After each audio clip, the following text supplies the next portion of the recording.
It belonged to my father. He was a genius. He knew a great deal about alchemy and the occult arts. A long time ago, a story was told that the few copies of this book in existence that had belonged to a sect of heretics had been destroyed. But evil never allows itself to be wiped out completely. My father got hold of fragments that had survived, and then reconstructed the book through the research he did. But in the end, it all came to naught due to the Inquisition and Nazario of Milan. Yes, I remember that story because it had something to do with my departure from the Emperor's court. I never understood why Nazario and the Emperor were so possessed by heretical books, until I realized what was being hatched in this library. You're not to blame. You're merely another victim of a hoax they've been carrying on with for years. Power corrupts not only the nobility, it even takes hold of our own members of the church. The Emperor believed that he could use his entire knowledge of heresy to his advantage. Satanic books, diabolical rituals, alchemy. To all intents and purposes, every book found in all of Christianity was burnt in the bonfires. But with Nazario as an ally, in reality, they were sent here, translated and archived. If I presume correctly, in the insane hope that they would serve his interests. Of course. Can you imagine an army of immortal demons? Spells that can transform good, pious people into little more than brute animals? That's too much power to leave in the hands of people with such limited minds like the Emperor or Nazario.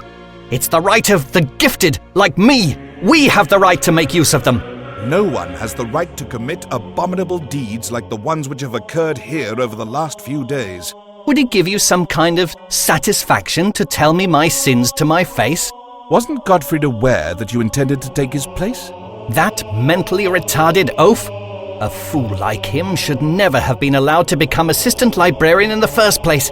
No, he thought occultism was merely an innocent game. I think he never believed in the power of Satan. He never feared him or paid him the respect we have for him. That's why he secretly lent Anselmo books, didn't he? Anselmo was insolent. He never accepted his lot at the Abbey.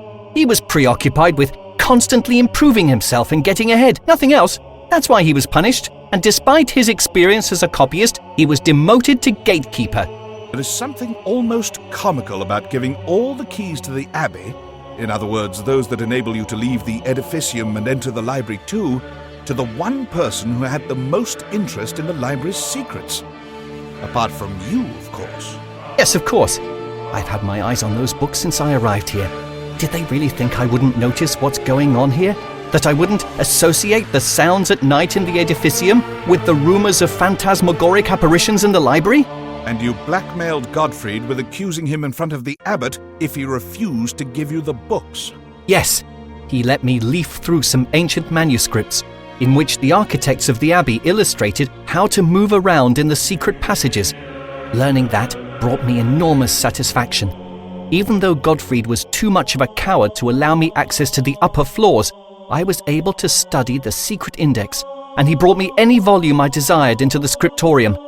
When you appeared, and I heard that this book was finally going to be catalogued, I thought that my quest would soon be over and done with. It was precisely my arrival, and the abbot's request to investigate Anselmo's death that interrupted your activities. Gottfried was afraid of being caught, and destroyed the evidence. The parchment from the crypt was safe, even though he wasn't able to get it out of Anselmo's desk. He didn't have the key, so he assumed that no one else would get their hands on it either. But the illustration that provided access to the library, I must admit it was quite clever to hide the sheet of paper in Anselmo's grave. No monk would have dared to do, yes, well, what I did. A very intelligent move on his part. Intelligent? Gottfried? He surely hid it there because no other place occurred to him. Or because he did it that night when we... If I've learned one thing, it's never to underestimate someone's intelligence. It's sufficiently clear that on the night when he was alone with you in the cemetery, he prepared everything he did in the event that you might kill him, with an alibi and no witnesses. I thought he would give me the book. Instead, I found him stuttering and trembling with fear, because Brother Leonardo was going to discover his secret, and he would be excommunicated. A whimpering coward! And with one of Egidio's shovels, in a moment of anger, you killed him. It wasn't anger, Leonardo. Don't insult me. I was well aware that Marcello favored me enough to make me Gottfried's successor once he was no longer there. I know, but the way you did away with him. You dragged him across the cemetery and hid him in the cemetery chapel. You knew we'd find him the next day, yet even that didn't matter to you. I beg your pardon, but you're not as smart as you think. You're not capable of grasping my plan down to the last minute detail. I didn't care what would happen with Gottfried's body. I thought that by obtaining access to the library, I would get access to the book. And once I had the sorcerer's spell in my hands, nothing else would have been important anyway. You were the one who received Anselmo's parchment, the one that Gottfried had stolen from our room, weren't you? I think the moment that truly terrified Gottfried was when he saw that only one day after your arrival, you were already able to open Anselmo's desk and get hold of the parchment which could incriminate him. That's why he broke into your room and stole it from you. I took it away from him at the cemetery and intended to destroy it. Once you established that you weren't able to read the invocation spell without the help of a translator, you gave it to Umberto so that he could sneak out of the edificium that night. Umberto's vice was greed. I offered him a solid sum of money for the translation, confidentially. Presume he refused to give you the parchment as soon as he grasped the meaning of what he had translated. Phooey! His cowardliness was probably even greater than his greed. Umberto told me that he wouldn't give me the translation under any circumstances, but I knew he wasn't stupid, that he wouldn't destroy anything of value, which meant he had to keep it hidden in a secret place. I strangled him with my belt sash. That's what I thought. You weren't wearing the sash that afternoon. I presume your anger got the better of you again. Aren't you listening to me? I'm not easily angered. It was all part of my plan. He had health problems, something to do with his vagus nerve, and asphyxiated quickly. It hardly left a mark. With health problems like that, he must have gone to the Abbey's doctor often. To my friend Eladio. Perhaps that's how the two of them developed such a close relationship. They already knew each other. They always kept up a peculiar form of camaraderie. They were thick as thieves, but never seemed to be friends.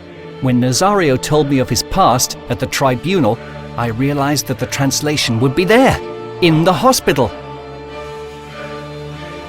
All right, so much for the translation.